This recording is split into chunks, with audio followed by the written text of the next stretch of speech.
Hello and welcome back to the channel. I'm Michael. I'm Noy. And we are the Knights of Entertainment, a podcast covering your favorite and unknown movies, games, comic books, anime, and more weekly. Thank you for being here, and let's get started. So today we are going to be talking about the Overlord movie. Okay. The Overlord movie that's called The Holy Kingdom. We haven't talked about Overlord in a while. Yeah. It's been a little while. This is a movie that takes place between... I think it's episodes 7 and 8 of season 4. So the whole movie takes place within those two episodes without affecting like the episodes themselves. Right. They just take place within that time frame. Damn. It's a little. How long is the time frame? About a year, God damn. Between episode 8 and 9 or 7 and 8. 6 months, something like that. Yeah. Damn. Yeah. There's a good, which in the anime they obviously show there is a time like jump basically between the two episodes. This is just some of the feeling of it. Okay. But it doesn't affect the overall like the plot for season 4 of Overlord. Like this is its own kind of standalone. It's a little filler, or is it canon? It is purely canon. Okay. Like if you're going by the like the books that I loaned you, it would be I think it's books 14 and 15 or 13 and 14. So like it's two like actual novels that are into a one movie. Cool. So they condensed it a little bit. So we start off, the movie begins in the Roble Holy Kingdom that lies on a peninsula to the west of the Riestes Kingdom, which is where season 1 took place basically for Overlord. It's got a border that is guarded as the Great Wall. Like there's literally a Great Wall that runs along it. Demi-human incursions from the Albion Hills, which is like this kind of like demi-human entire area that they're trying to prevent from getting to their kingdom. Okay. They don't want no demi-humans. What's that? They're Demi-human? racist. Beast people. Oh. Like the trope of anime, basically. Pabble and Orlando, two members of the Nine Colors. That's this like adventurers guild, or not guild, adventurer party. Okay. They're stationed on the Great Wall whenever a massive army of demi-human tribes appears before it, waiting to invade the Holy Roble Kingdom, right? So the leader of the army turns out to be none other than the demon emperor Yaldabaoth, which is Demiurge, the guy with the red suit, the demon guy. Oh, yeah. Basically, he's wearing a mask, and he's going by the name of the demon emperor Yaldabaoth. The human defenders recognize the name Yaldabaoth, having heard of his role in orchestrating the demonic disturbance in the Riestes Kingdom, which happened in, I believe, season 2 of Overlord. Mm-hmm. So whenever he attacked the kingdom, whenever he killed a whole fuck ton of people, right, and brought their bodies back to the Happy Farm, where he skins them alive. Oh. Though the demon declares himself a more grandiose title of Demon Emperor, and that he came to make the Holy Kingdom into a carnival of hell. he wants to destroy some shit. So initially the defenders of the wall reject his words as bravado, with Pabble aiming an arrow to attack the demon emperor. The attack is negated by Yaldabaoth, who then retaliates by summoning a meteor upon the wall with high level magic, basically. Just, oh, you shot at me, huh? It just ricochets off of me. He's like, okay, bitch, and just a meteor out of the sky. It's like, you're dead now. Here's an attack to the proportion of your attack. Exactly. It's not even close to the proportion. Like nowhere near it all. Breaching it and killing Pabble and many of the defenders. Orlando, having survived the meteor fall, attempts to attack Yaldabaoth from behind, but is killed by his own sword whenever the demon magically commands him to use it to kill himself. Mm. Where he's like, shove your sword through your own neck. Slowly, though. No. Yaldabaoth then orders his demi-humans and demons to invade the kingdom, but not before tearing the shoulder of one of the demi-human leaders for arriving slowly to the invasion. So that basically just shows that Demiurge, playing this character of Yaldabaoth, this demon lord, basically on behalf of Ainzel Gon, it just shows how actual brutally he will kill people. He does not care whatsoever. Like he's the epitome of evil. Damn. Just rip their shoulder completely off. It's like, damn. So after the start of the invasion, so like you see the guy with the shirt ripped. Let me fix that. Just rip his whole shoulder off. Yeah, let me fix that for you. We got that fixed for you now. After the start of the invasion, the northern fortress of Kalisha is attacked by Yaldabaoth's demon forces. Grand Master of the Paladin Order, a person named Remedios, leads a defense of the city. Remedios, flanked by her escorts, arrive at the town square where Yaldabaoth is waiting with his demonic maids. His demonic maids are the battle maids, basically, that we've talked about before. But they're duplicates. They're not the real. Oh, okay. They're like doppelganger versions of them, so they're not the real maids. They're not as strong? No, they're not as strong. They're just like doppelgangers use, if I remember right, they're 80% of the original power. Damn. So they're still strong, but they're strong, not. Yeah. They're just not as strong as the real battle maids. Let's see here. Having slaughtered the human soldiers that were already there, Remedios engages in a battle, but her attacks are easily dodged by the demon. They are joined by Kalert, Remedios' younger sister, and Queen Kalka, which is like this Holy Robal's like Grand Holy Emperor, basically. It's a female named Kalka. The queen tries to open a dialogue with the emperor, with the demon emperor, to gain information, kind of trying to talk him into explaining himself. Yeah.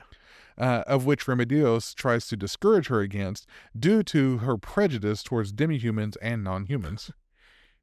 Yaldabaoth, having left his army behind to attack Kalanisha himself, tells the humans that he came to check to see if their nation had any warriors on par with the adamantite adventurer Momon, who drove him out of the Riestes kingdom. Momon being basically Einzelgon's alternate persona as the warrior.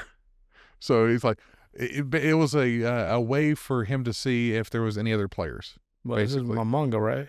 Yeah, Momonga is Einzelgon and Momon. Okay. They're all the same person. He's just pretending to be different people at that point. However, seeing that there is no one of that level guarding Kalka, the queen, the demon says that his concerns were without merit. Having heard enough, Kalka orders her soldiers and Remedios to attack Yaldabaoth. Angelic summons are brought forth. But even with them and Kalka and Kalart's magical power, they do not appear to harm him. Remedios manages to knock the demon off of his feet and into a building with her sword, so she basically knocks Demiurge or Yaldabaoth into a building, and is burned for further. Sorry, I jumped ahead, didn't I? With her sword, and the building is burned for further measure. So basically, they light that bitch on fire, hoping that he's taken care of. Right. The attacks, however, amuse Yaldabaoth. He's like, ha ha ha ha ha. Sure, that just hurt me so badly. Sweet rabbit tricks are for kids, and he just destroys everybody. Who rises out of the rubble, seemingly in a new and bigger demonic avatar. So basically, what Demiurge has done here is he summoned a level 80 demon. Because he's a level 100 NPC character, so his ability is to summon other demons. Yeah.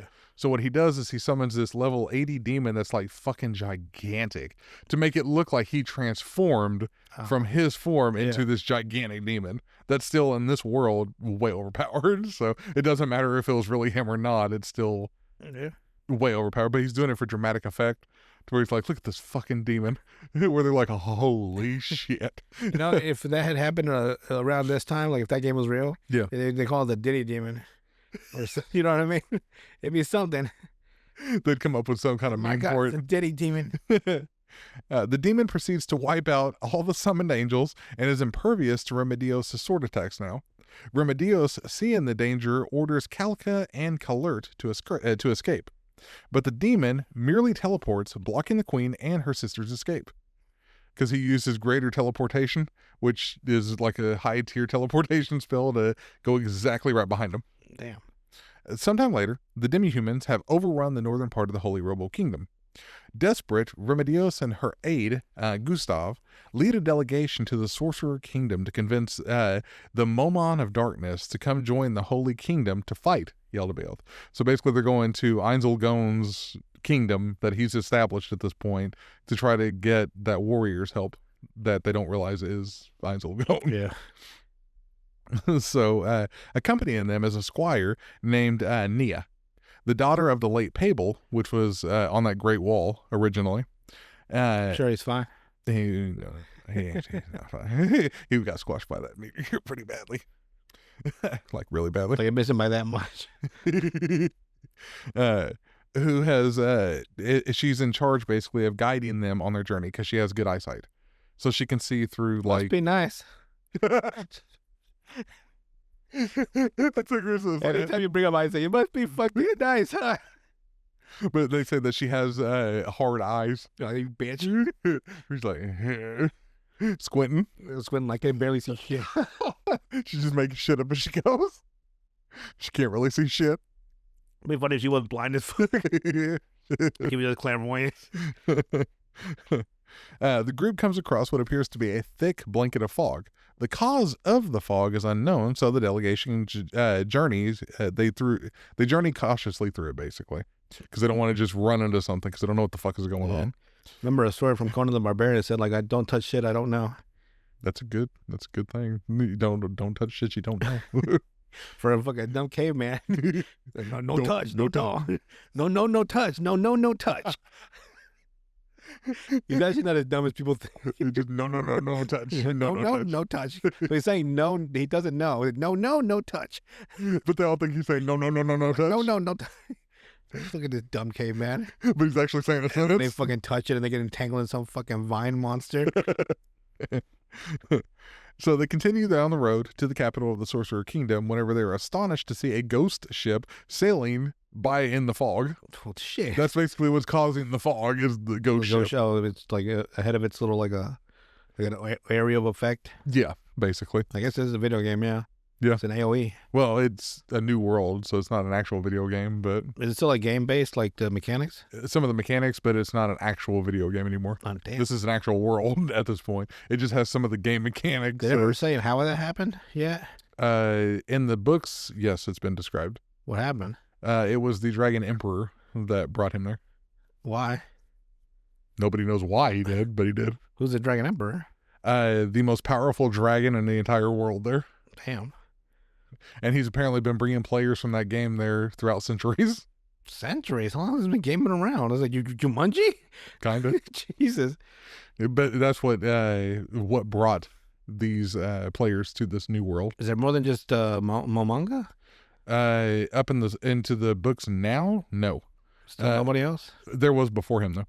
Oh. There's a bunch of people before him. Man, that's wild. Like there was the people called the six Greed Kings. Yeah. Where they were the evil ones. Then there was the heroes, and then there was the very first group that got there where there was a skeleton dude that had the same abilities as Momonga, basically.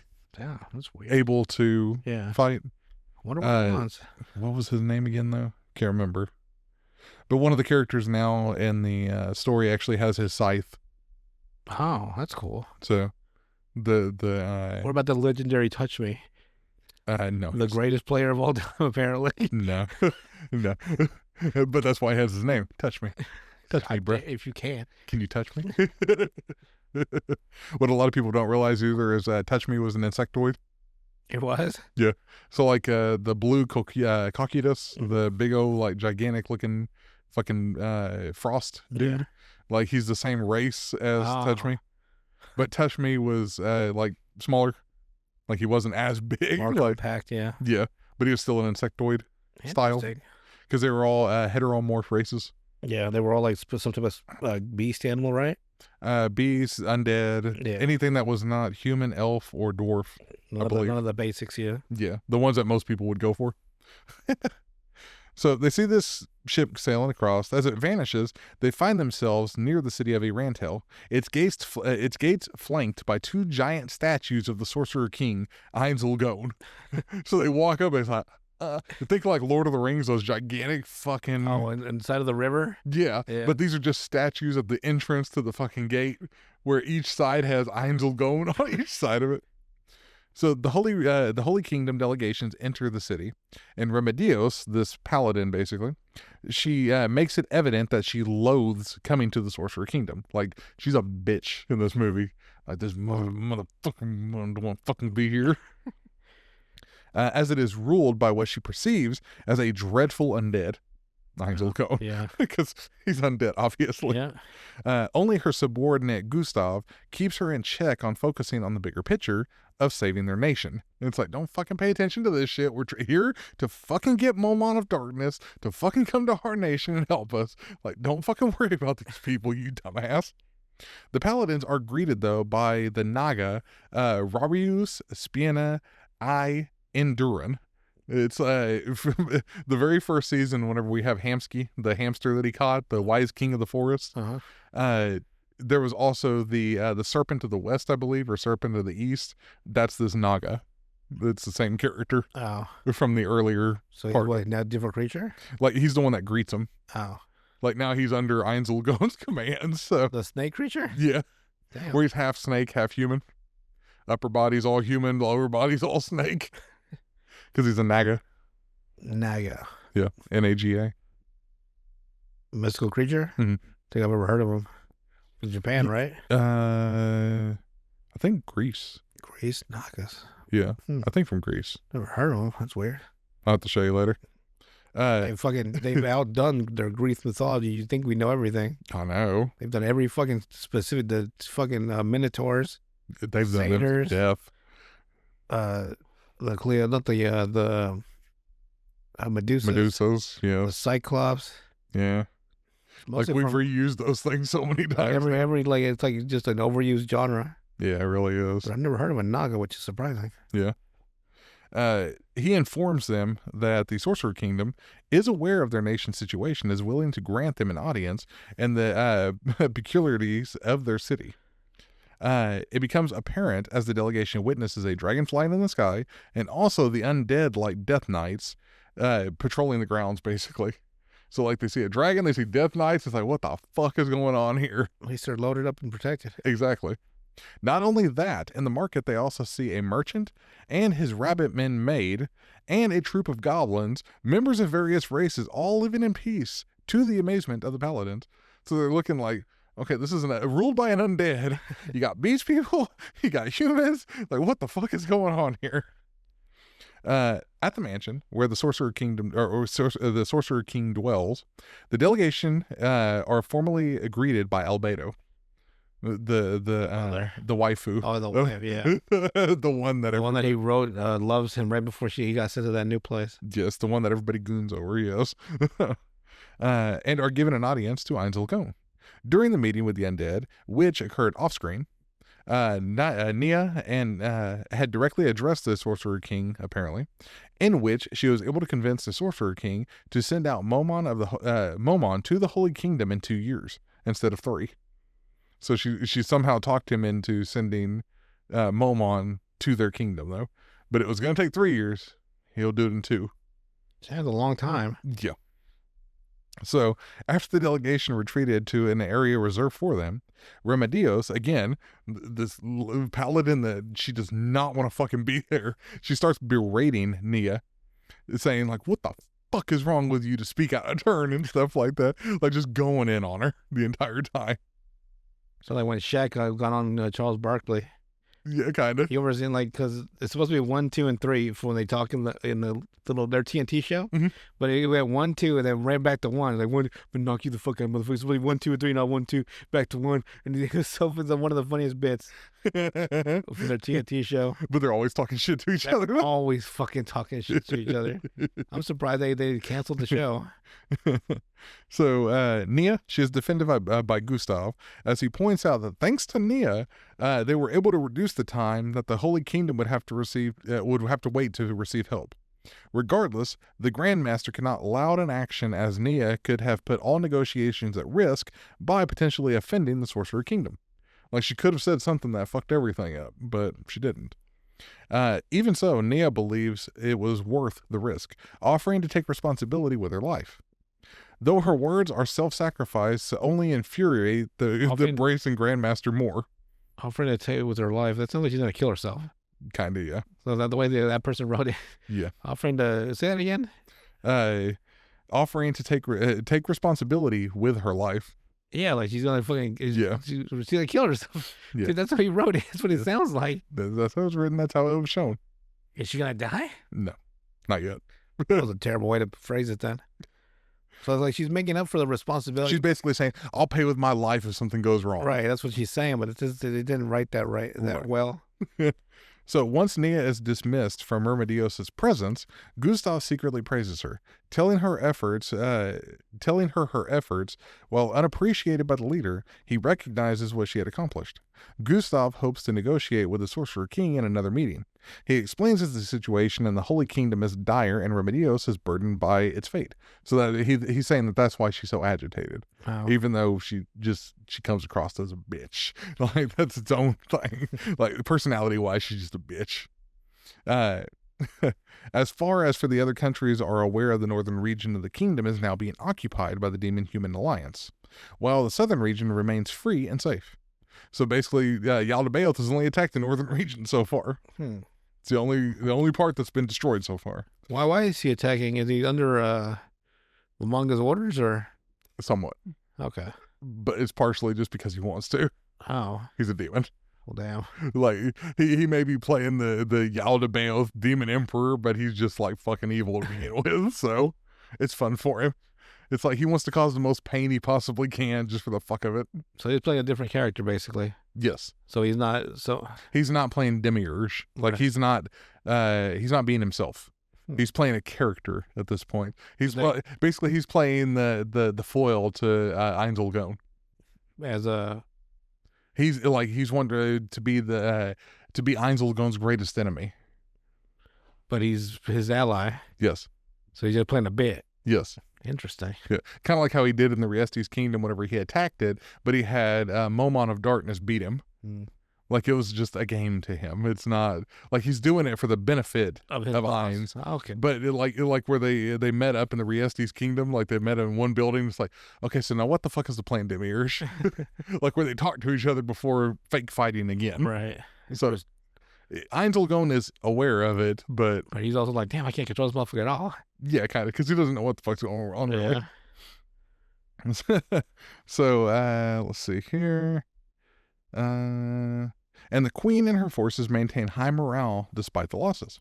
Of course, the latter part of about the queen is not true, as the Kalka, as Kalka has been missing since the attack on Kalinsha. So whenever when Demiurge spawned that other demon, and it went away from that scene, we assume that they kind of fought back, but apparently Kalka is missing. They don't know what happened to her. Their queen, they have no idea where she is. That's great for them, for country morale. Yeah. The queen fucking missing. Because in truth, Kalka was taken by Yaldabaoth, who had then proceeded to sadistically use the woman as a bludgeoning weapon against her own soldiers and allies. Damn. Must be quite the scene. It was. Jesus. It was very disturbing. It's like that fucking King Kong scene where he used that little monkey. You got That's like racking people with it. That's exactly what the demon did, though. Yeah. Basically, leaving Remedios' guilt written for her friend's fate. Like, that's one of the reasons why she's so pissed, is because that happened to Kalka, but she's just a bitch too. So the two together. Thus, Remedios refuses to return to her homeland empty-handed, not without Momon's aid. Like, that's her goal. She is going to bring Momon with her. Okay.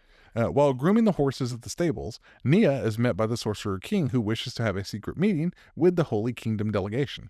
So he comes up to him, he's like, oh, nice horses, huh? But he's in a skeletal form, so. Oh. But he's talking to this girl, Nia, as she's out there with the fucking horses and shit. Yeah. And it basically says he wants to meet with all of them. During the meeting, the Sorcerer King explains that because the kingdom has not recently, since his kingdom was just recently founded, he cannot send Momon from Irantel to the Holy Kingdom. So he's like, no, can't send the warrior over there at all. As his presence as a reliable hero puts the heroes at ease even while under the reign of an undead king. So he can't send him if, like, that's why everything's flowing smoothly at the moment. Right. Like, I can't just send him over there. What the fuck's wrong with you people? But he couldn't say that in the throne room because there's other kind of like people there, not just Albedo and a few of the others, but there's other people as well. So he's trying to put on this act of like, yeah, we'll send Momon in 2 years. But then he's coming to him in private, saying like, "I can't fucking send Momon with you. What the fuck's wrong with you people?" He says, if he leaves Ainz, fears the humans will suffer from his disappearance. However, he has a solution and a demand where he would be willing to grant them the services of someone equal in strength to Momon. So it's like, if you do what I say, I'll give you somebody just as strong as Momon. Ainz's demand, of course, are the demon maids that serve Yaldabaoth, which he claims he could take from the demon emperor if he defeats him. Again, this is part of Demiurge's plans. So he's like, if you defeat Yaldabaoth, you get the battle maids, basically. Right. The doppelgangers. Yeah. The demand is accepted by Remedios. As for who Ainz has in mind to send that is equal to Momon, it is none other than himself. He'll send himself to the Holy Roble Kingdom. Solution solved. Exactly. As he claims that he is even stronger than the adventurer and will defeat Yaldabaoth. Remedios readily agrees to this, much to Gustav's shock, but declines Ainz's suggestion of bringing an undead army. He's like, I can bring a whole fucking undead army with me if you want. They're like, nah, we don't want to hold. We don't need supply lines. They don't eat. So. Stating her forces will take care of the demon's forces if he can just take care of Yaldabaoth. So later that night, Gustav tries to argue with the Grandmaster on why she agreed to have Ainz come, but not his undead armada. Remedios reasons that the undead army would terrify their people and sully their homeland. So yeah, it kind of makes a little bit of sense. Even so, Gustav has reservations of her bringing Ainz, as he is a sovereign and that there could be possible consequences should any harm come to him. It's like, you're bringing a king of another nation to do this shit for us. Like, why would you? What if something happens to him, like in actuality? Like, He'd be all right. It's like, But that is precisely why Remedios agreed to have Ainz accompany them back to the Holy Kingdom. To her, Ainz is not a king, but a monster and an enemy of humanity. So she's like, well, if they fucking kill each other, get an undead and a demon out of here. The best case scenario is that whenever the Sorcerer King and the Demon Emperor fight, they'll destroy each other. Don't have to worry about either one of them then. It is logical. For a paladin? Yeah. Especially if they weaken each other enough, just come in there and just finish the job. Yeah. Just pow, pow, done. The idea of such a ploy goes sour with Gustav and many of her men, but Remedios is unwavering, deeming her actions as justice to protect the innocents. She then assigns Nia to accompany the Sorcerer King as his attendant. She's like, you wanted to fucking talk to him? You can attend to him then and do everything that he wants you to do. Like serve and all that other kind of bullshit. To convenience him, to aid them, but also to prevent him from gaining too much intel. To Remedios, she intends to milk the Sorcerer King for as much as he's worth. Basically, just use him as much as she can, not realizing that he's smarter than all of them. Basically, mostly with Demiurge's plans. Yeah. So. The next morning, the Holy Kingdom delegation heads out from the city, and Ainz Olgón being transported via a carriage drawn by 2 soul eaters, which are like these like undead horses. Oh. Inside, Nia is sitting with the Sorcerer King. Due to her eyes, Ainz thinks that she's glaring at him. What the fuck are you glaring at? Which she apologized, explaining that the trait she inherited was from her father, because they both have the same set of eyes, basically. Same hard eyes. Yeah. They converse, with Ainz asking her what she thought of his country. Nia believed it was a wonderful place, having never seen so many races living together in peace. Like, it's actually peaceful. You're expecting an undead king to have a fucking horrible... It's a fucking graveyard. A graveyard or like a dictatorship or, just craziness. Yeah. And it's like people are happy. Like they're actually enjoying themselves. She adds that she is impressed by the statues of Ainz and learns that similar ones will be built, though Ainz feels that they are a bit premature. Like, I don't really want this shit. But, with his floor guardians always wanting to build him up for everything, he's like, let's build you some fucking gigantic statues. Like, oh, I don't want them though. So, though he covers his discomfort by stating that the greatness of a king should not be displayed through his monuments, but by rule, leaving Nia with the impression of him as a wise king. Even though he's just like, I just don't want fucking big-ass statues of myself out there. Since it will take 10 days to reach the Holy Kingdom, he and Nia continue to engage in their conversation, starting with Nia's reason for becoming a paladin. And the scene continues or whatever, like kind of fading off or whatever. Upon reaching the territory of the Holy Kingdom, the delegation head to a hidden camp in the Holy Kingdom Liberation Army, hidden in a cave containing glowing mushrooms. At the meeting room, Ainz wants to know the exact situation of the Holy Kingdom. He deduces from the camp that the Paladins are in dire straits, forced to wage a guerrilla war against the demi-humans who are occupying the north. So he's already put two and two together. Yeah. Probably because he's getting a little bit of a feed from Demiurge. So he kind of already knows what's going on. All you have to do is wait for Demiurge to say, yeah, they're doing guerrilla warfare and it's not working out very well for them. So, and while... Weird, too, because they're actually monkeys. It's weird that it doesn't work. It's all confused. Because he's like, oh, never mind, that's my people. They're the gorillas. And while the north and south parts of the kingdom are separate geographically, there's also a political divide. They don't agree with each other, basically. So much so that the south have sent no aid in the war. Like, they don't give a fuck what happens to the north side of it. And with Queen Kalka's absence at the meeting, Ainz can only assume the worst. And Gustav, impressed by the Sorcerer Kingdom, was able to deduce that much with a glance, urges Remedios to reveal that the Queen and the High Priestess Kellert have been, basically, they haven't been seen since the battle with Yaldabaoth. He's like, just fucking tell him everything. He already fucking knows everything anyway, shit. But due to them having high divine magic, Remedios maintains hope that they were captured and still alive. Locating the two are the Liberation Force's main priority as liberating the North Territory cities. The plan currently at this stage is to free the captured citizens and bolster the human resistance's numbers and supplies. Thus, they plan to attack the small city of Loitz, where intel suggests there are members of the royal family are being held. The Liberation Army hope that through Ainz an easy victory will be achieved. But to their surprise, the Sorcerer King refuses to involve himself in a battle as he wishes to battle Yaldabaoth, basically to reserve his energy. He says, I can't fight these little pity battles. Right. I gotta save my energy. I can't just, fight them for nothing. Like, why they kill his own soldiers or something? Kind of. I think that's partially what it really is. Furthermore, the Sorcerer King is not will not wage their war unless he is given total command of their kingdom, basically. It's like that's a strong way to say it. It's like, yeah, I ain't fucking helping you. This is a requirement for his assistance is rejected by Remedios, as she and her men fealty her and her men's fealty still belong to the Queen. So they're not going to pledge any kind of thing to him or anything. Like, fuck that, no. So later, Ainz meets outside the camp with Nia.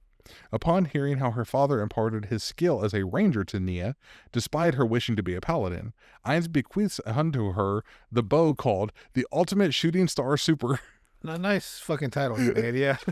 Man's a fucking legend with that. The Ultimate Shooting Star Super. Why would you call it the fucking booty buster or something? And the way he did it too, because he knows it's the most fucking stupid name. He's like, oh, the Ultimate Shooting Star Super. That was one of those weapons from back in the day. Yeah, from the game. From the game. It's like, fuck. As a token of his gratitude, and it's not really even that great of a bow. It's like a basic fucking game bow. It's not even anything super special. Damn. What's good about it then? It helps with your accuracy. Oh, that's good actually. But like not to like a huge high degree. It's like a basic thing that you could get in the game if you really basic buff. Yeah. So though Nia finds it finds it to be a grandiose gift, she accepts it, even though she's like, oh my god, Ultimate Shooting Star Super. I've heard legends about this bow. Ainz also tells her that it was made from using ancient magic technology and to use it to protect him should the need occur. He's like, it's got runes. It's got runes. Even though there's no runes on it. So he's a fucking lying. Yes. Because he's trying, basically, I'll skip ahead for that part specifically, but what he's wanting to do is promote the dwarven rune making abilities that he's got in his kingdom now. Mm-hmm. So in season 4, where you have him convince the dwarves to move to his kingdom and all the rune smiths, basically. So now he's trying to find a way to sell rune smith items by promoting it, by saying, it's got runes. It's like, isn't it great? It's got runes. Runes. So he's just trying to sell as many. He's like, I gotta sell this shit. Throughout the entire movie, that is all like, but it's got runes, that's why it can hurt me. Like, where he's just saying that as like a promoter for the damn businesses. At the attack on Lloyd's, the Paladins and the Liberation Army charged to the front gates of the city. To begin their siege of this city, their magic casters summon angel guardians and bring up a battering ram to open the gates. Amid the attack on of the city, defended by the demi-human that are called Bawfolk. Bawfolk. They're basically sheep. I was about to say, like, are they sheep? About to say that. Yeah. Like, on the nose, but yeah. Bawfolk. Ainz and Nia sit and watch from afar, though the former is disappointed that the latter is not participating in the battle to show off her rune-engraved weapon. It's like, don't you want to go shoot the rune-engraved weapon and show them how great it is? Look at like, no. Just hand-drawn fucking pictures on the... However, she prefers to sit and watch and guard him and prevents any other paladin from examining the bow. She won't even let him see the bow because he's like, have they ever asked about it yet? Have they seen it yet? And she's like, I would never let them lay eyes on it. And he's like, God. It's like, but I want them to see it. So the siege of the gates is stalled whenever the Bawfolk use a child as a hostage to force the paladins to back off. It don't seem like sheep. Remedios, not willing to harm an innocent, orders her men to comply. Though the Bawfolk go even further with the extortion by demanding humans surrender, because otherwise they'll kill these kids. Ainz then steps in, chiding Remedios and giving into the demands of the enemy by showing using hostages as an effective use against them, due to her sense of responsibility of justice. Remedios, though, refuses to make sacrifices even against the counsel of her aide Gustav, and doing anything else that would be dishonoring to Kalka, their queen. Basically saying, we're not going to kill people because Kalka would never want us to do something like that just to rescue her. Ainz bluntly tells her that there is no other methods that there are without casualties. Remedios refuses to listen and opts to try and negotiate with the demi-humans, only to be coldly told off by Nia that will not work. Like, you can't negotiate with these demi-humans, basically, because they're under the control of Yaldabaoth. Yeah. The rebuke from the mere squire causes Remedios' anger to turn onto her. Nia, no longer afraid of Remedios, tells the Grand Master her desire for a plan without any sacrifices will not work and only will lead to more deaths. That some must be sacrificed so that the many can survive. We're going back to that sacrifice trope. A few for the many. Basically. This is still refused by Remedios, even as the Sorcerer King urges for the leader to listen to reason. Seeing that the city remains untaken and they're arguing over justification of making sacrifices will not serve the goal, Ainz then decides to tip the scales of the battle in favor of the allies. The Sorcerer King is permitted to approach the gate by Remedios to deal with the Bawfolk. The gate is then destroyed by a fireball by Ainz, who also summons several high wraiths and he sends to invade the city. Basically, he kills the Bawfolk and the kids on the battlements. That's not very cash money of him. He's like, you know what? We're fucking wasting time. Boom. Now you ain't gonna worry. Jesus. Because he don't give a fuck. Like, he'll kill people at this point and doesn't, like, there's no remorse or nothing. He don't care. Probably because of his nature, isn't it? Mm-hmm. The human nature's kind of gone. It's kind of slipping a little bit because he just don't really care anymore. Nia rides alongside Ainz into the city, who is given a star pendant to protect her from the aura that he will release to instill fear in all those that come near him. Basically, he's saying, yeah, you paladins can go ahead and follow me back in if you want to into the city, but make sure you cast Lion's Heart to, build your courage, because I'm about to use an aura that just makes you run in fear. It's like, I don't give a fuck at this point. The paladins then use the breach Ainz made in the gates to invade the city, while Ainz and Nia watch them pass. The Sorcerer King asks the squire if she expected him to use magic to save the boy being held hostage by the Bawfolk. Nia answers that she indeed expected so. Ainz, though, tells her he could have done so, but explains that by teaching the enemy that hostages are effective, they will continue to use the prisoners inside the city as shields. He's like, if they're going to hold them up here, why wouldn't the fuck use them on the side? Like, they're going to try to use human shields regardless. This will prevent the paladins to hesitate, which is detrimental to the war effort. Thus, Ainz killed the child, and while cruel, this example will prevent further sacrifices.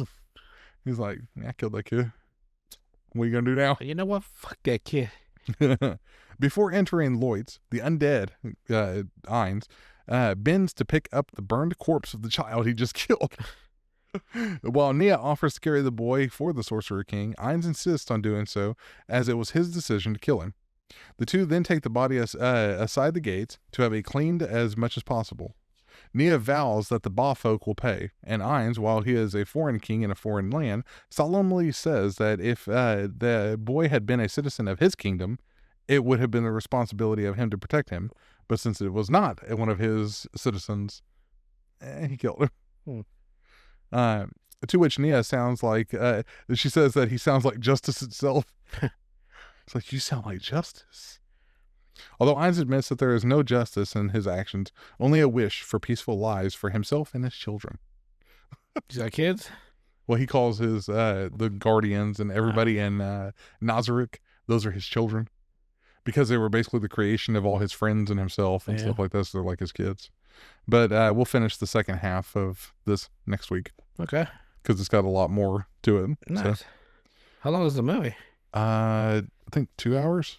That's pretty decent. Something like that. 2.5, something like that. It's a good movie, though. All right. We're going to go ahead and move on to Reddit for the rest of this. Let's see what we got here. All righty. Today, these are all going to be retail hell. Because, you know, we might as well end on a bang. We all live on that. All righty. First one is by OK Spell 4165. The person puts, and already 2 customers trying to break hundreds.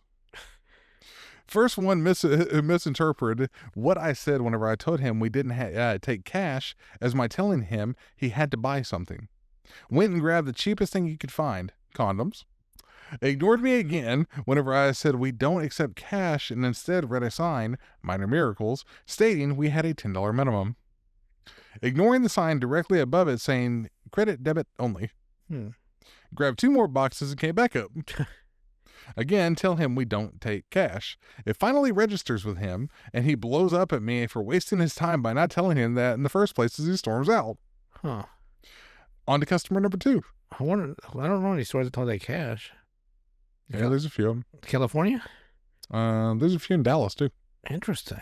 Where they're cashless. Yeah, tap to pay. Damn. Or insert your card. I guess I don't belong here. And I just walk out. It's like, I don't belong. Because I'm just too old-fashioned for this newfangled world. On to customer 2. She came in and knew exactly what she wanted and where it was leading me to believe she had been there before. Oh, no. Again, trying to pay with a $100 bill. Her total was at least in the ballpark of acceptable, but again, we don't take cash. So why even have the option? They don't. The $10 minimum thing. For the credit. Oh. Like, you still got to spend $10. Damn. That's just the minimum. Shit. What kind of fucking fancy shit is this? She points to the part where it says legal tender and tries to argue we are legally required to accept it. She's not wrong, is she? Not particularly, I don't think so. Damn. You know, it is what it is. Fortunately, my boss is already in a mood today, possibly from the first one, and told her to either show him the specific law or get the fuck out. She left. Damn. Came out with a law book. So, show me the law. And then you're over there, I am the law. I am the law. Oh, you. Next one is by user ver 9000. This person puts, no, you did not. How do I know? Because I do the fucking order. Old mate came in and wanted a particular brand of cigarettes, a brand we've not stocked ever. But this weapon refused to take no for an answer. This weapon? Yes. What? What the fuck? This weapon? First of all, he said mate for one. So it's either Australia or... I would probably say Australia. Yeah. This weapon. So it must be some slang that they... Yeah. All right, champ. Do you have any of the following? Number 1, a receipt. Number 2, EFT transaction on app. Date and or time. How much you paid. Who served you? Of course, he didn't have any of the above. As I told him, I was prepared to look at the cameras to find out who had put them where, only to finally be asked for the cheapest brand, to which I retaliated with, "Now wasn't that much easier question to ask?"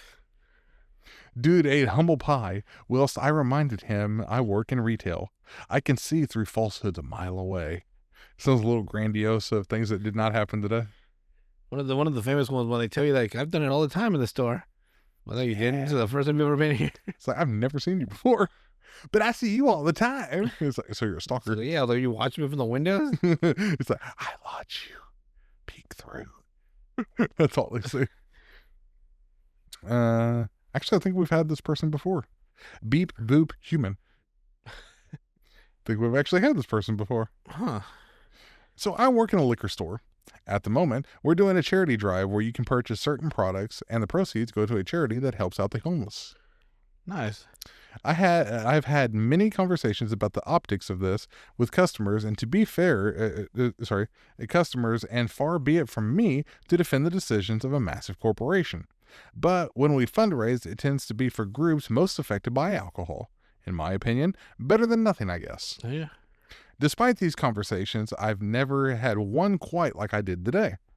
Near the registers, we had a display set up with a big sign that said something like dollars X per product, all proceeds go to the homeless shelter or homeless charity.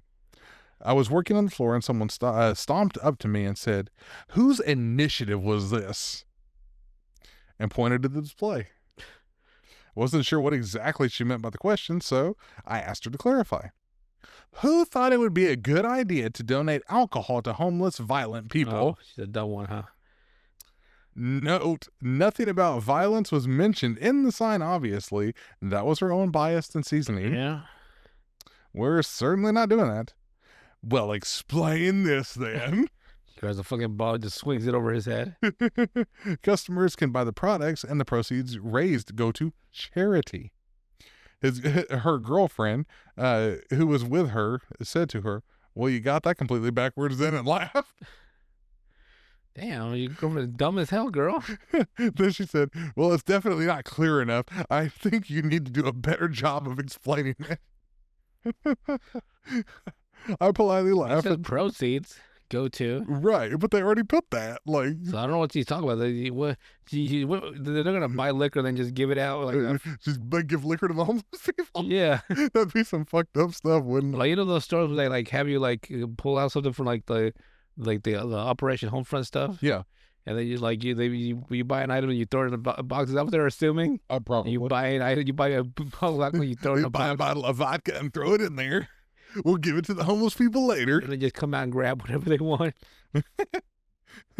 I politely laugh and say, "I don't think anyone else has made that mistake, but it's a good thing to keep in mind," then swiftly walked away. Whatever the situation, I truly hate that attitude. When customers make a mistake about something, they always need to find a way to make sure we know it's actually still our fault. They sure do. Someone cannot manage to read a simple email, come to the wrong store, and yell at you for not having their order ready. When you point it out to them that they are at a completely different location, instead of apologizing, they will then ask you to explain why the website is so confusing Oh, goddamn. and some other nonsense. Why is it so confusing? I'm like, why are you so fucking dumb? Maybe that's the problem. That's a good question for a lot of these people, though. Next person puts, "Which and where?" Oh. That's their name. This lady called me yesterday and asked if we carry almond flour. I know that we don't, because we pretty much never do. And also, I just went down that aisle to face, so I know for a fact that we don't. So I said, sorry, but no, we do not. You know that without even going to go look first? Kinda, yeah. Yes, actually, I do. Because I work here. So I kind of know what we have. Yeah. I mean, certain small stores, they know inventory. Yeah, mostly if you just face the aisle. Like, Like, if I worked in like some super freaking Walmart center, I'm like, I have to let me go check because there's no way I know. right. But if it's a small store, like you see this stuff all day long. Yes. And if you just literally face the aisle, you were just in that exact same aisle. it's like, no, because as you're doing it, it's like, oh, wow, I didn't know we had that yet. Yeah. You know, like there's items that you'll notice, like, oh, shit, I didn't know we got that in. Like, Like, we got this bag. Wow, it's been forever. right. It's like almond flour. Pff, I didn't see no fucking almond flour. Next one is by Skitty Bop. This person puts, Like, it turns out he hoards the almond flour in the bag and just fucks it. He just puts a there's just a whole fucking row of them just getting just destroyed. I'm just almond flour. Yeah, he just fucking puts all, just fucking goes to town on it after the store closes. You'll never get almond flour, so I fucked the hell out of it. All right, this guy puts, I have about 6 regulars that are weird and creepy. Oh, great. I'm sure he has every some. store. They always want to come into my line no matter what. That too, yeah. I'm like, man, why is it always me? As soon as I see them, my light is off and I'm hiding. The other cashiers even warn me whenever they see them coming. Even whenever I hide, they're looking for me. This is not normal behavior. The person right below that, though, on the comments, they put, I have one creep who showed me dick pics once under the cover of asking if I could show him how to put images in folders on his phone. Dirty motherfucker. Look at my dick. Like, you like that? You like what you see? Unfortunately, I'm alone at work 90% of the time, so I rarely avoid him. But on the few occasions I can, I definitely do. Jesus. And the first person, so that's sexual harassment? It's like, no shit. Is it something else if it's not work related? Well, like if it's like coworker to coworker, That's internal sexual harassment. Oh, okay, so it's still sexual harassment. Yeah. That'd be like some other thing, Or like, sexual assault. yeah, Something like that. something else. You know, it's not like. But if it's a dude doing it to a dude, it's kind of harder to justify. So, I'm just like look at my dick. like if it was a coworker, like you fucking flip through his phone, like you just nothing but dick pic. Like, oh damn. Next one is by Character Budget 7349. This person puts, I have a guy who asked ChatGPT for our opening hours. ChatGPT told him that we were open 2 hours earlier than the actual hour. Hey, ChatGPT will lie the like. I wanted to ask ChatGPT for like a good, because I was into like you know, I'm into late night talk shows. Yeah. Like my favorite being Craig Ferguson and Conan. Yeah. And I'm like, any books on these? Like, yeah, Craig Ferguson wrote a book, and I looked for this book. Ever existed. I went back like, are you sure? Like, I'm dead fucking so serious. Like, I asked this fucking ChatGPT 3 separate times. Like, this title that you're saying. You'd say that Craig Ferguson wrote this book about his time in late night talk show. Yeah. And I go back to Google and there's not one fucking, you go, like, chat, that's why I gave up on ChatGPT after that. Like, you fucking lying piece of shit. Yes, but people believe it wholeheartedly. Like, a little too much. A little too much. Because they won't go a step further and, you know, research like whatever they're asking. Nope. Because like if I'm just going around like looking for this book for like a fucking hour, I'm like, there's not a single reference to this book on Google. Chat, are you serious? Like, I'm dead serious, bro. There's too many people that rely on that shit too. Like even with Grok, where it's, hey Grok, was that true? Hey Grok, What you got it, bro? it's like, oh my god.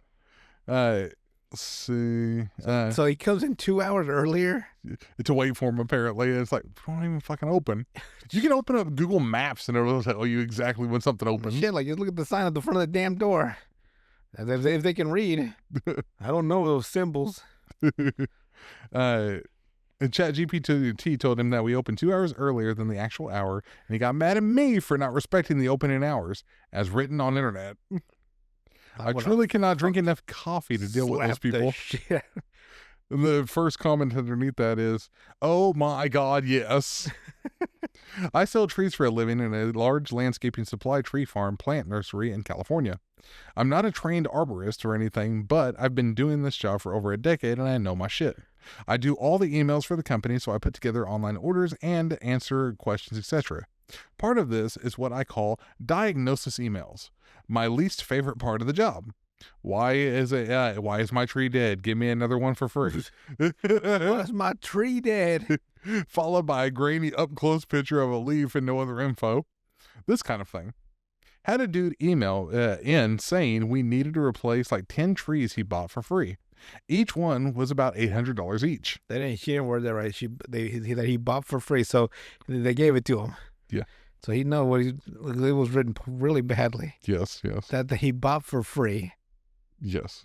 You see what I mean? Yeah, I see what you're saying. He had a dude email saying each were about let's see, had a dude email in saying we needed to replace like 10 trees he bought for free. Each were $800 each. See, that whole sentence is I'm fucked up. Yeah. Asked him all the usual environmental questions: gophers, planting depth, plant, hole prep, all that kind of stuff. Bullshit. That's Yeah. the top one to ask. Whenever I asked him the watering schedule, he said 40 gallons a day per tree. I don't know anything about water. Fucking tree. 40 gallons? Like, Jesus fucking Is that Christ. too much? It's a lot of water. Okay, just making sure. Oh my God, he was drowning in 4 things. I don't know shit about trees. I done the same shit. Actually, no. I apparently have a natural knack for gardening that I didn't know. Yeah. But that doesn't mean I still don't That's know. the Hispanic nature coming through. Because I grew some tomatoes like See? fat as my fist, but doesn't mean I know how to actually plant the motherfuckers. I would just guess. Well, you wouldn't ask ChatGPT. I wouldn't pour 40 gallons, but then again, I don't know how much water a tree takes. For a small tree? Like a little plant? Hey, I would have drowned it. 40 gallons. I'd have drowned that motherfucker too. Whenever we told him that's what was killing the tree, he How does water kill a tree? He goes, well, I asked ChatGPT what's water, and this is what it said. I trust it over what you guys say. I'd be like, well, so is your tree still alive then? Oh my God, bro. No. Just no. That's what we meant. It's the same thing when my cousin said that the guy, like, you know, like the G.I. Joe movies? Yeah. You got that Snake Eyes and the other guy, the white ninja. Cobra? Not Cobra. It's like the other ninja. Guy. Like the little ninja that was part of like the same clan as Snake Eyes. Yeah. He was saying like how that guy was a better fighter than Snake Eyes. But I was like, is he still alive in the second movie? Because Snake Eyes killed him in the first movie. Right. Like, oh, and never mind. The same there. Like if ChatGPT was right, would your plants still be dead or alive? Right. The person below this person, them say, this is sad, scary, and becoming more common.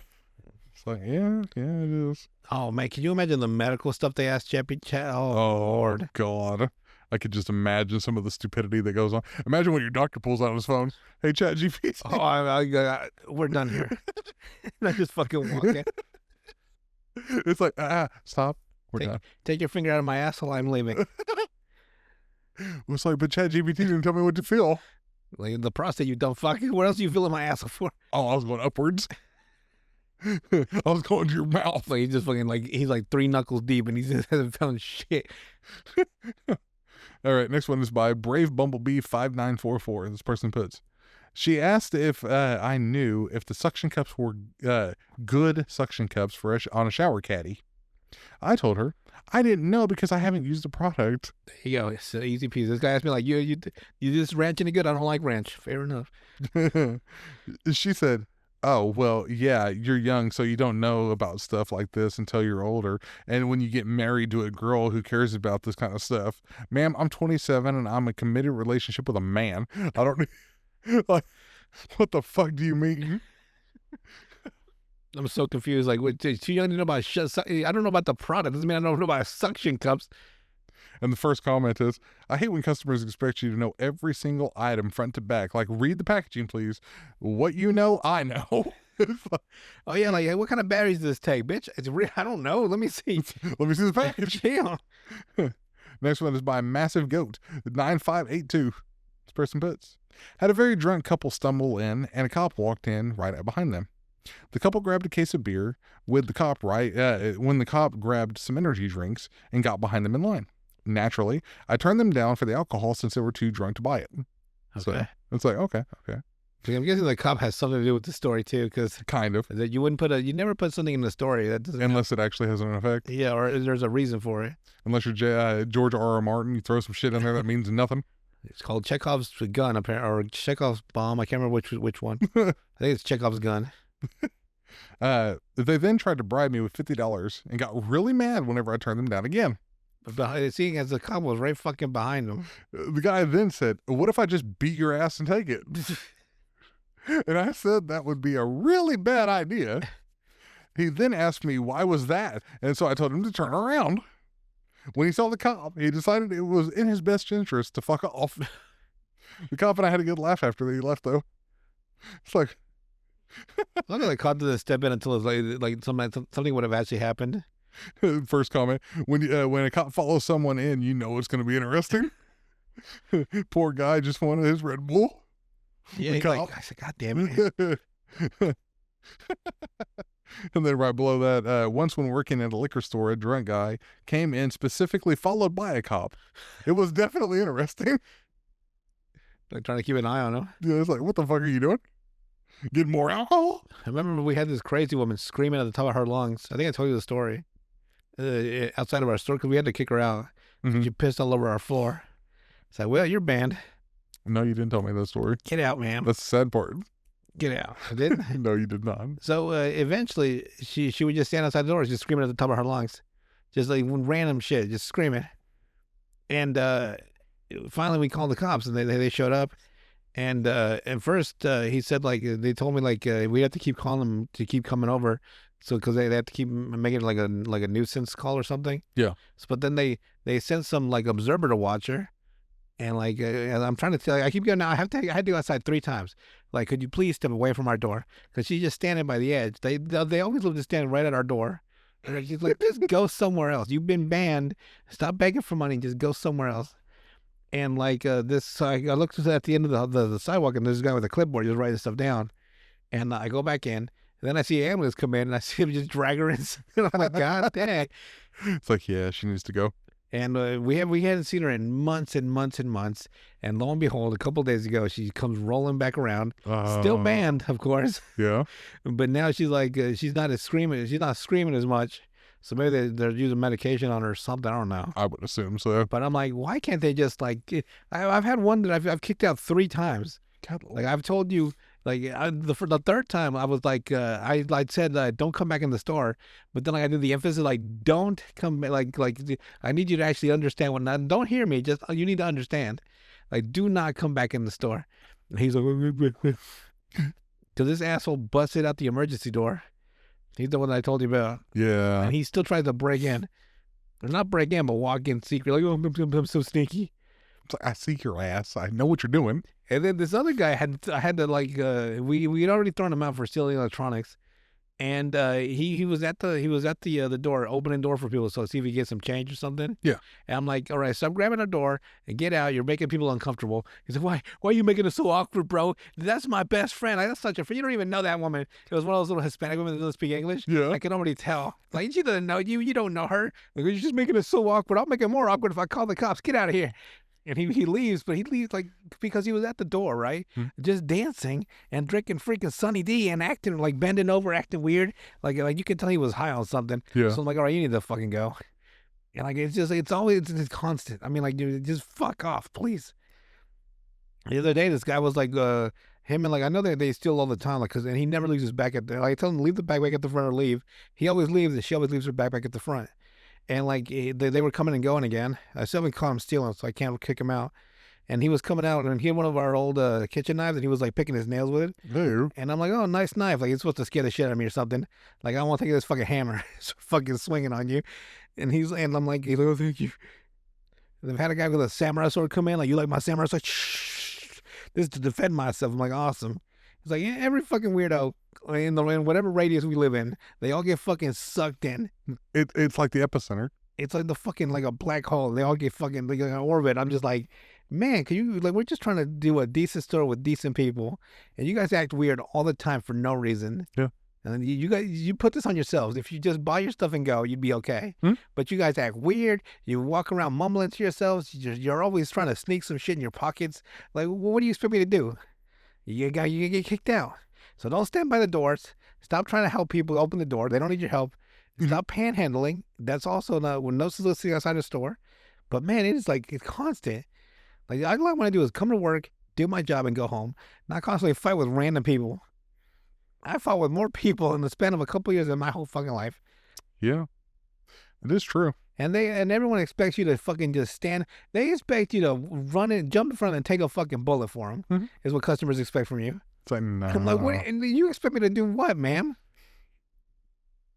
It's like, you're supposed to defend me, okay? Like when that lady's kid got flashed by that homeless guy outside the store. Yeah. What am I supposed to do? Call the cops? What are you looking at me for? Like, she ran in the store like, my daughter just got flashed by that homeless guy. I'm like, what am I supposed to do? What the fuck is that? Was the one that I almost had to go to court to as a witness. Yeah. I'm like, and she never fucking went to court. I gave her the card that the detective gave me.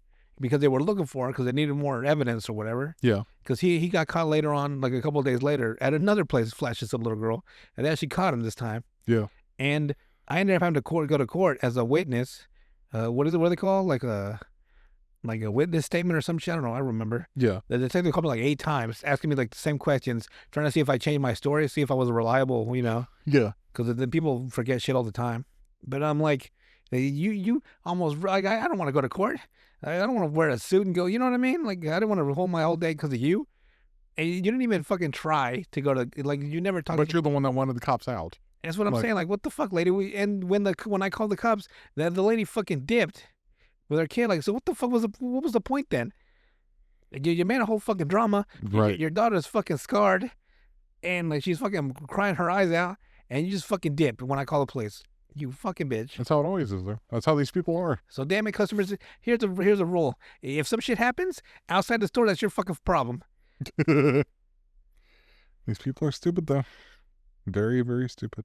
They're just so expectant of what you're supposed to do, like above and beyond. Like, yeah, okay, come on now. Yeah. It's like, what the hell am I supposed to do for you? Right. Like, I am not a fucking, like, I'm not a policeman. I'm not. I can do the same thing you can. Get a phone and call somebody. They can do something. Exactly. So get on that phone. Like everybody else can.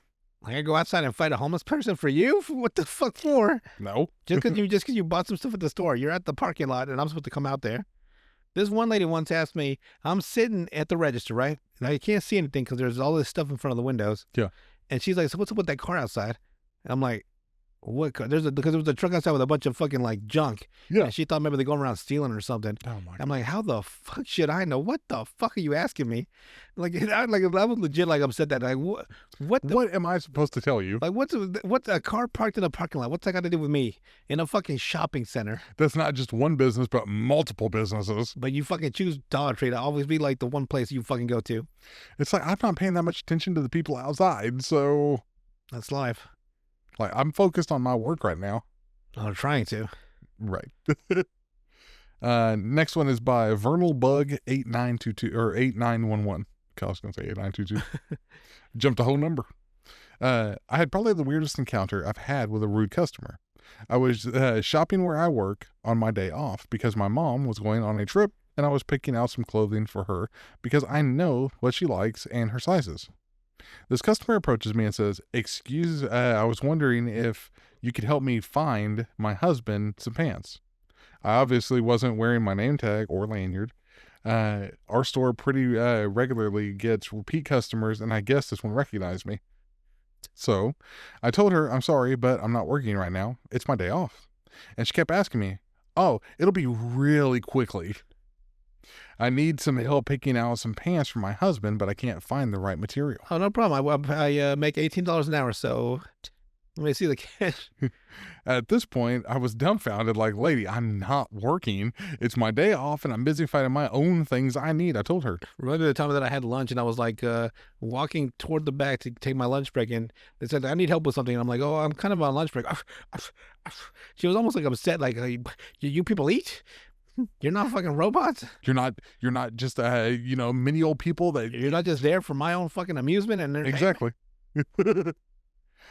I'm kind of in a hurry and I'm busy shopping for my mom, but if you want to go to the registers, I'm sure they can get you somebody to help you. And she told me, "So you can't help me right now?" Not when I'm not working, yeah. And I told her no. And she said, "Well, I guess you're only kind and considerate when you're on the clock." That's how it works. And she left all mad. Like, what else am I supposed to do? If she was just asking where something was, then yeah, quickly I can tell her where it is and stuff like that. But I was busy with my own thing, and to help her, it would have taken up so much more time. Plus, it was my day off. I'm not obligated to help you in any way on my day off. That's very true. All right, next one is by Glacier Blue. This person puts, "The doorknob won't turn. You notice it's dark inside. No customers. You step back to read the hours plastered on the glass door, and with a great dread, you pull out your phone. You're screwed. They closed 12 minutes ago and won't reopen until 11 a.m. You need those goddamn shoes first thing in the morning." Shit. But then, a beacon of hope. A man in a purple shirt appears from the back room and starts doing something with the cash register, Uh-oh. followed by another employee fiddling with her phone. Maybe they're not closed, you think, and begin knocking and waving. Most of us have been there. It's a fast food joint or a place with a drive-thru. You talk to the speaker first, and then if nobody answers, hey, you have 2 more windows to knock on. For an outdoor business like a car wash or gardening center, you can walk right up to an employee and make certain they damn near hear you. You can bust that whole window down if you have to. Because if there's at least one employee present, then all hope is not lost. Until that employee personally confirms that the business is indeed closed, there's a chance, no matter how much evidence to the contrary, that it is open. Right? No. If you ever entered a restaurant or clothing store right as they opened or exited just as they closed, you may have noticed that there's not a slew of uniformed employees coming or going alongside you. That's because business hours don't apply to the employees exactly as they do for customers. And there's a logical reason for that. Employees need time to perform opening and closing duties. Imagine you're buying groceries and the line is long. With 15 minutes to spare, it's finally your turn and the cashier tells you, sorry, I already closed out the register and started counting the drawer. Like it says on the wall over there. The place closes at 10 and it's almost 10 now. I don't want to go home late. You'd be angry and perplexed. They're doing this while the store is open?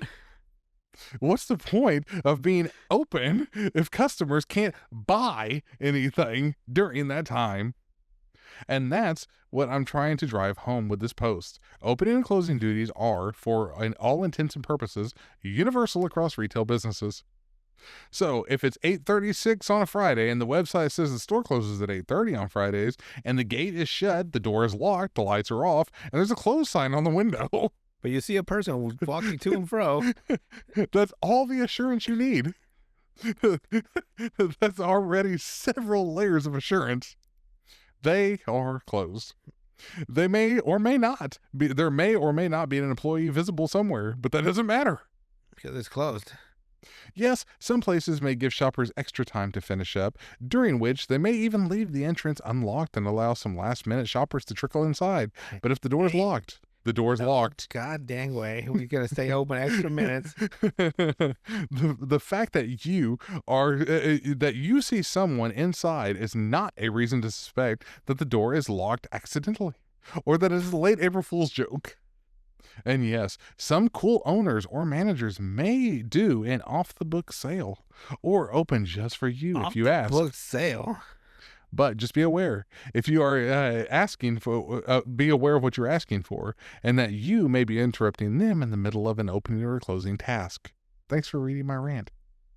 Something must have finally happened. Or just well, they fucking snapped. Like someone must have said something or tried to fucking rip the door off the hinges or something. Because there's no like that was way too like detailed. Like a PSA. Yeah, like they. That was very interesting. Very first comment, I just wave and walk away.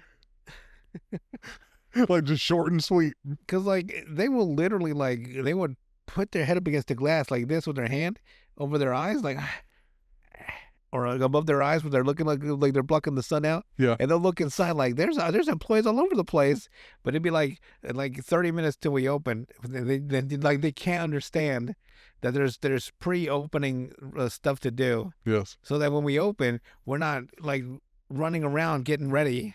Right. You're not putting money on the tills and. Same with like restaurants. They need prep time. Yes. They gotta get their prep stuff ready, or else it's gonna be a real backed up freaking lunch for everybody. For some of these people, they just don't get it. They just don't understand. Like, they think the minute it's the time, it's the time. Yes. And like if it's past the time that it's closed, they just assume like, oh, well, I don't understand why they're still in there if they're not open. Like they can't understand that there's stuff to do after Yep. We just leave the money in the tills and leave. Yeah. According to these people, yes. Jesus, man. Next one is by Super Dark Gal. This person puts, today, Hi, girl. I know, it probably is. Today, a woman left her 2 children in our store. Her kids looked to be around the ages of 5 to 7 years old. She was standing outside, and her 2 kids were standing inside by the door. Her son locked our doors so his mom couldn't come back in. Damn, what the fuck was going on? I told this kid not to do that. A bystander got the door unlocked, and whenever the mom came back in, I told her that she needed to pay attention to her kids. She didn't like what I told her that, I'm assuming she didn't. and she snapped back and told me his sister was watching him. She wasn't. After all, she was a kid. I go back to recovery in the store, and she confronts me and asks me if I yelled at her son. I tried to explain to her Should have. that I did not yell at him. I simply told him not to lock the door, and he shouldn't have been paying that she should have been paying attention to him. She was adamant that I did yell at her son, and she called me an unprofessional bitch.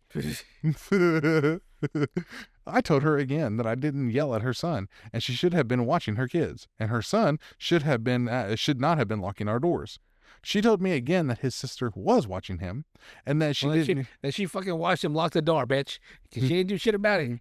and that she didn't need to pay attention to him. I told her to leave because she was yelling at me and cussing in front of customers and her kids. Real classy cussing in front of your kids, lady. Her daughter looked young, way too young to be watching a younger sibling. Her son looked to be maybe 5, and her daughter looked to be like she was 6 or 7. Pay attention to your fucking kids, people. 6 or 7, Jesus. Yeah. And 5, like some people just knock them back to back, knock them out back to back. Like they're like only like half of like 6 months apart, like 9 months apart. Like papa, like god dang man, like, give it a second to heal. Next one is by Alternative Drama 50. This person puts, all right, so I get some Burger King on my break and come back. First off, this lady asks, do you work here?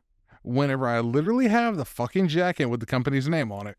That does happen a lot lately. I feel like because that person may have like confused other people, and so they're trying to make sure this time. Do you actually work here? Because I've seen other people ask random customers as if they work. I don't work here. Like, oh, I'm so sorry. I've had people ask me, and my shirt does not match anything for any retail company. It's weird. Like they just seem like they know retail people or something. Like they can sense it.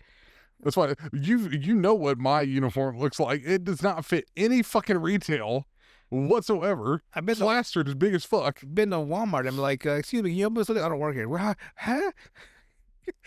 Get flabbergasted. Like it'd be different if you went into a Target and seen somebody with a red shirt.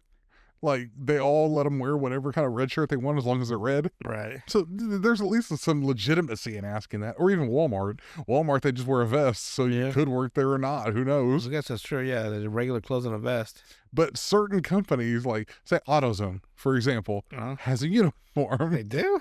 Yeah. Oh, the little like the red shirts. I thought it was the over like that like mechanics overalls. No.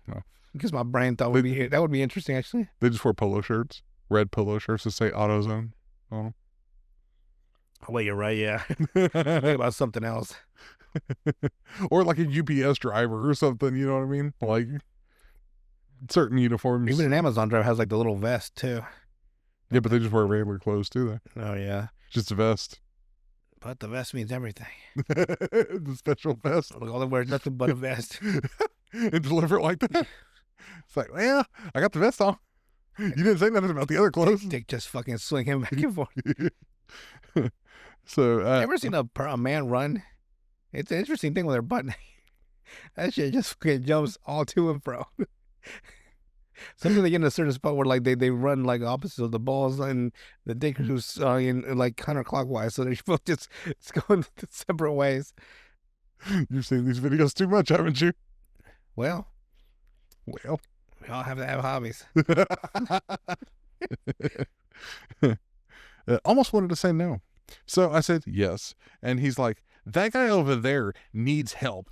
And I tell the lady, well, I have to clock in first. He looks over and it's just a guy drowning in an aquarium. I'm like, what the fuck? He's like, oh my God. I PetSmart? Yeah. Would that be the random shit? How calm it is to start and how chaotic you're like, oh fuck. Gotta go over there and bust the fucking thing. He's over there getting bit by the little sharks. He's fucking drowning. Like, how the fuck did he fall in? That would be sad though. Because I could see some dumb person doing that. I used to love going into the PetSmart and seeing all those like just sea creatures. Yeah. They had a fucking fuck ton of that stuff. They still do. I guess because my pet market got closed down in my neighborhood. Oh yeah. In the shopping center. Mm-hmm. I'm like, what happened? They still have them everywhere else, though. That is weird. Like, we lost a lot of businesses there. Yeah. Some of the good ones too. That I only went to a couple times. So maybe I should have gone more. All right, and let's see here. We'll do one more. Let's see if we can find a good one. I'm gonna crash so hard. I can tell. I'm just like, all right. Father Graves is by who this is by. Father Graves. Interesting name. This person puts, first off, I'm not, the machine is. I'm not Me. the machine is. Me. Oh, you have to type in your pen. Mean old guy. I don't have one. I never asked ever for that. Just say old guy, and I can assure you, I would assume he's me. Me. Okay, does your card have tap? What Old man. the fuck is that shit? The lead poison stare. The lead poison stare. They've been eating lead paint all day. So I just take his card and do tap pay instead. Then he says again, I never needed a pen before. How the fuck do you function in life? Oh my God, God, I don't fucking care. It's weird how you can see certain people would never survive because they so easily never adapt to the new situation. Yeah, and there's a lot of people like that. Like they're just so stubborn in one certain way. Like the first comment, I don't understand how these people got through life without someone holding their hand the entire way. Exactly. And it's right below that. They're in a category of people who should be grateful their subconscious keeps them alive. Yeah, if you had to manually breathe, they'd be dead. It's one of the weird things, too, about manually breathing. You don't think about having to breathe until somebody says breathe. Yeah. And then you start physically reminding yourself to breathe. And then it just gets taken away from you again. That's always good, yeah. Imagine being stuck with that for a while. Like, fuck. Where you're just over there breathing. It's the only thing I can do. I mean, the only time I can think of for myself, if I'm trying to, like, is if you're forcing yourself to manually breathe. Like after you ran up some flights of stairs where it's like... Oh, I didn't tell you what happened last Friday morning. It's been the first time I had to open the store in a while. Mm-hmm. And I went to sleep at 3:30 in the morning, woke up at 7. So that's always a good start. 4 hours of sleep, it's great. It's great. Woke up, was it 3.5 or 4? 3.5. You said 4:30? 3:30. Or 3:30? Yeah, before, God. What the fuck was that? 3.5. That's your phone? Yeah. Oh, I'm like, what the fuck was that? I thought the bombs were dropping finally. They are, don't worry. And so, I get up at 3:30 in the morning, 7 a.m. Immediately go take a dump. It took forever to dump too because it was too fast. I gotta let my body wake up first. I have to dump before I go to work, or I also can't go to work. Otherwise, so then I go eat some ramen noodles, and then I drink half a gallon of fucking slightly sweet tea. Oh, I was thirsty, and I had to drink some. So I'm like, oh, I'm making good time. I get to work, and like on the ride to work, right? Like I can feel like this pressure on my stomach bulging out, right? Like it was full than it should be, and I was like, it's fine. So I was manually breathing the whole time. Everything's okay. Everything's gonna be fine. Just another typical day at work. Nothing's gonna happen. Everything's like I was just trying to bring myself down from whatever's going on. Yeah. But I can feel like it's here. It needs to. I have to. So I'm like, hey, good. Everything's gonna be, like I keep telling me everything's gonna be fine. Everything's okay. And I get to work. I hop out. Like I get out of the car. I'm like, everything's fine. Everything's okay. Everything's gonna work out. I go into the store. I open the door. Close it back up when I come in because we're not gonna open it for another like 15 minutes. Yeah. I see my coworker down the hall of one of the aisles, and I'm like, hey, I'm gonna go to the back and throw up. I run to the back, and I'm like. Like the minute I say that to her, like, hey, I'm gonna go to the back and throw up. I start dry heaving, and like there it is. I knew it. I knew this is what I wanted from the beginning. I knew that's what you want, you dirty son of a bitch. So I get to the bathroom, and I completely miss it, and I hit the side of the toilet. Oh, because I didn't want to see the noodles come back up. Yeah. So I closed my eyes, like, and I just fucking let it out. That sucks too. I'm just like, so I'm just throwing up iced tea and noodles. Oh, Just like I'm all kinds of fucked up. I'm like, and the iced tea does not taste good coming back up either. and I'm looking up. This is one of those sinks like from the movies where you can lean against it because it's one of those thick like porcelain sinks like bolted to the wall. Yeah. And I'm just like, the fucking lights flicker like in a fucking scene from a movie. I'm fucking drenched in sweat. Little piece of noodle and I'm just like, I look over the toilet and it's just fucking wrecked. So I clean everything up. I wash myself off. I got fucking vomit all over my shirt. Oh, I get to the I get back to the office, or I get to the office for the first time. I sit down. I'm like, oh man, and my coworker's like, so we got this task in the office. I'm like, you dirty. Didn't even ask you how I'm feeling, whether I need to go home. Nothing. I'm like, oh, you evil corporate motherfuckers. So I'm like, I guess I just ate too fast, and it was too early, and I hadn't having to sleep. I was just done. the tea and the noodles don't mix. Apparently not. Not good. And so, and then like around like 3 o'clock, right? It was like, what about me? And then I had to take a shit. I'm like, God damn it. You abused that toilet. I fucking wrecked that bathroom that day. Every orifice of my body went to I threw up, I pissed, and I shit all in one fucking day. Every hole you got. God, I don't think nothing but earwax in my fucking snot. Do you have the snot with throw? So Oh yeah, bro. Like, so I was you like, got the, man. and the tears were mixed in too. So And it's funny because I took my lunch at 11, and I had to eat something because I was fucking starving. Like, why am I so hungry? Like, I was joking to myself. Like, right. why am I so hungry? Because I vomited at 9 in the fucking morning. But I had to work again this morning, right? Yeah. But I made better choices. I fell asleep earlier at 3:30, 3:29, and I literally fell asleep at the exact same time, 3:30. So I've been on a fucking bender all day, but I ate better. I ate I went to work and ate later there. Yeah. At the donut place next door, instead of just shoveling something down before I leave. I see you're on my schedule now. I went to bed last night at 12:30, got up at 3:30. Wait, this is the same thing. 12:30 to 3:30. No, I mean, like, you still woken up. I thought you had finally got some nice bit of sleep, like 12:30 to like 6 o'clock. No, Why are you always waking up like 3.5 hours? I don't know. You're gonna end up dying. Or Probably. hallucinations or some shit. I get those every day anyway, so it's fine. It's like this is a wonderful world. No, it ain't. Never mind.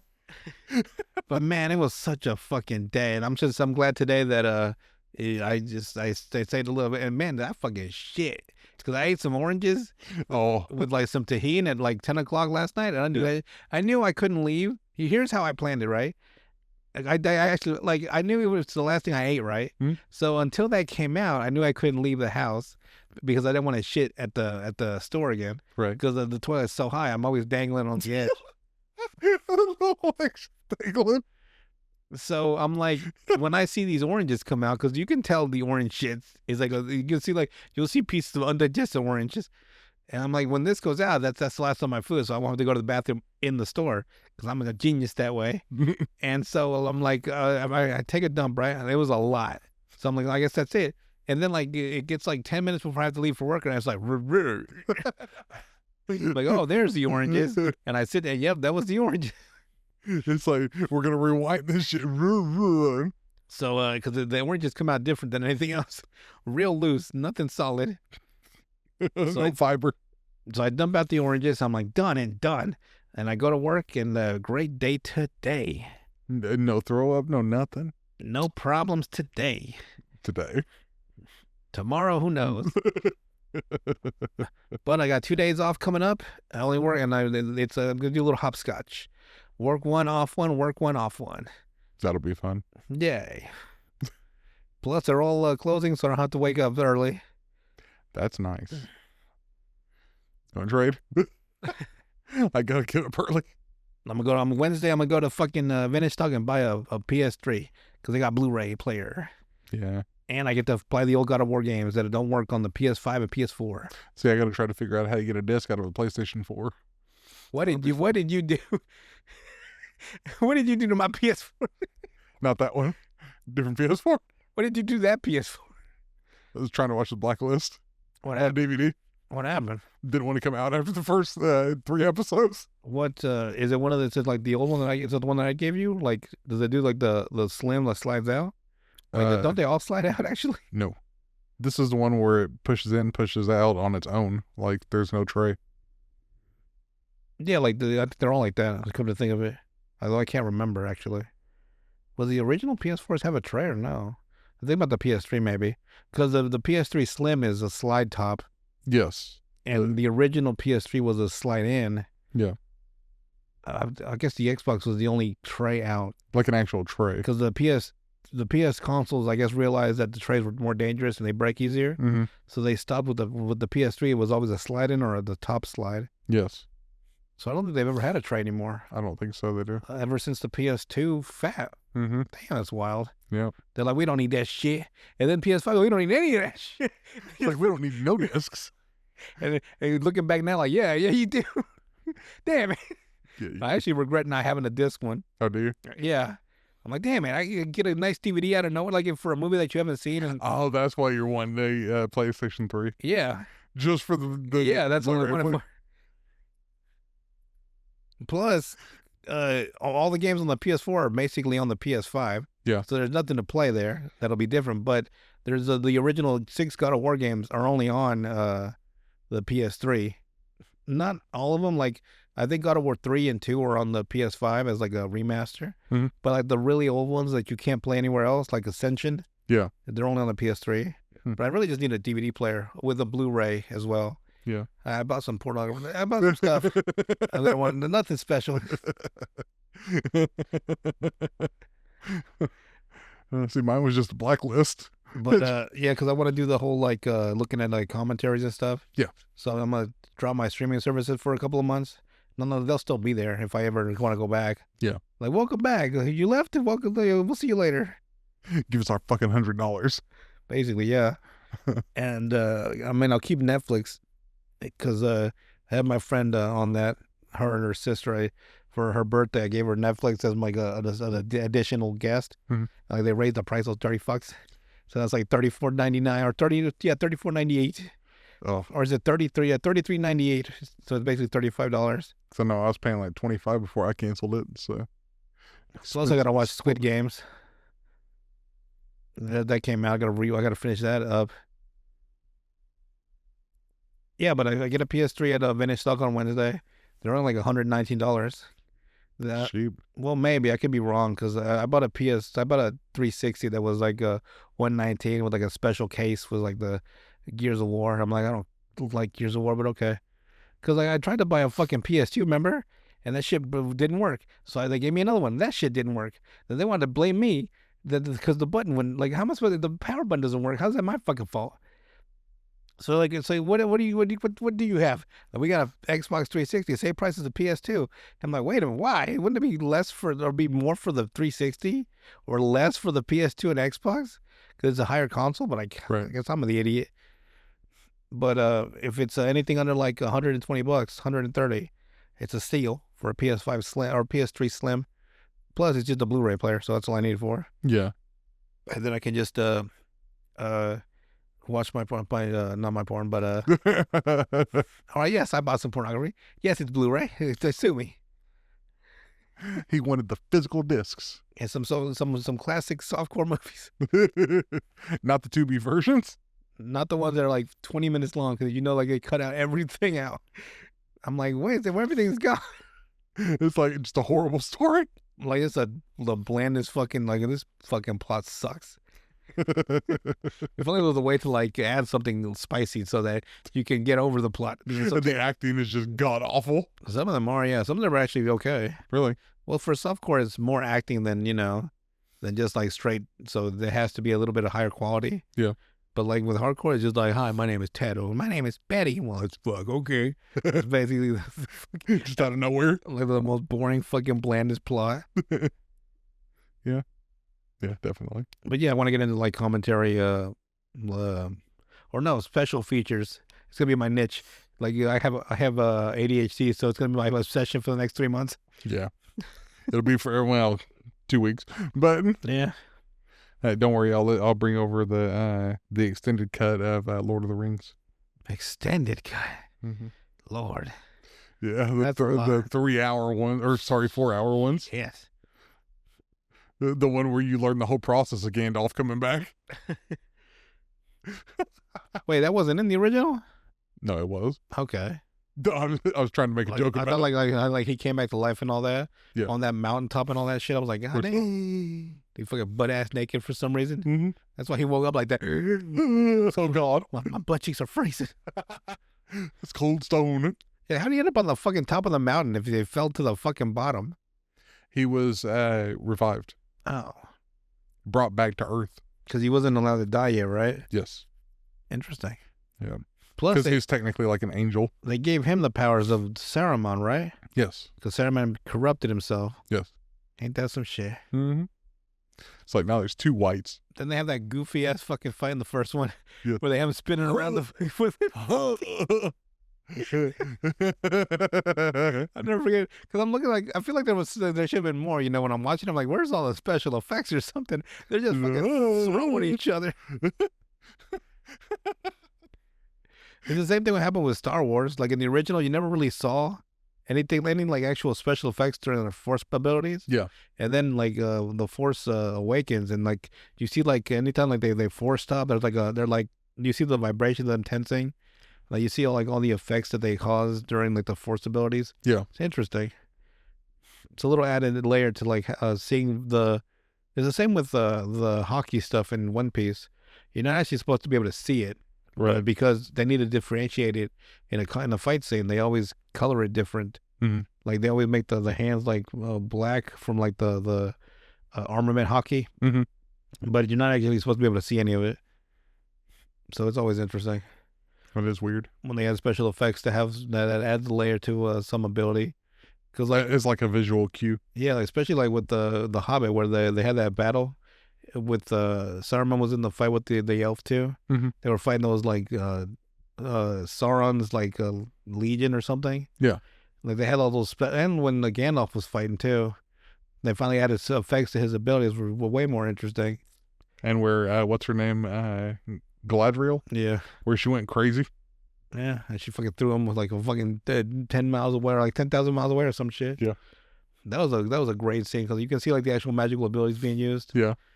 From Saruman. I'm like, damn, why did he become a bad guy? See, that's why going from the Hobbit, Lord of the Rings, or anything like that to Lord of the Rings, the Rings of Power with Galadriel, it's like, oh God, this does not go together at all. I think my favorite was when his staff got fucking disintegrated.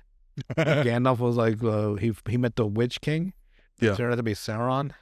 He's like, oh my God. So he does that thing with his staff and it just starts fucking shrinking Yeah, like a fucking candle on both ends. I'm like, damn, he's fucked. pretty much, yes.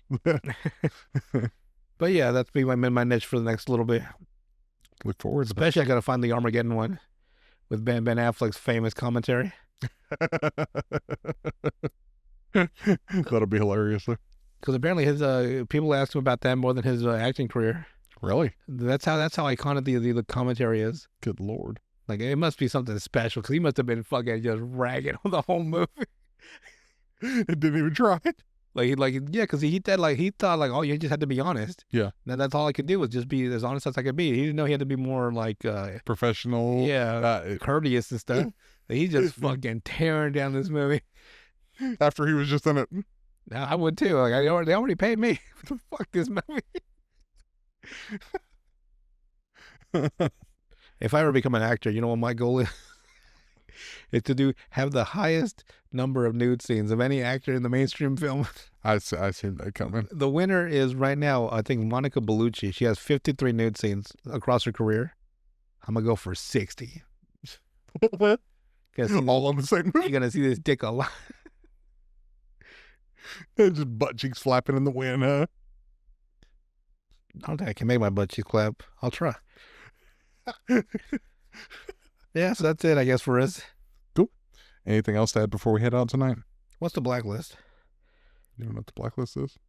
A TV show about a major criminal that Oh, Red Hartful. Red Reddington. Yeah, okay. Yeah. Never mind. Yeah, you know what it is. Yeah, I remember. It's a decent show. He just turns himself in one day. Yeah. So you caught me. I made it through the first 4 episodes, and then the It DVD just- wouldn't come out. It's like, oh. There's only 4 on that one disc? Yeah. Fuck. Well, you got the other PS4. Watch that one fucking suck the fucking second disc and not let it out. We're not taking this one back either. But we'll talk to you guys on the next one.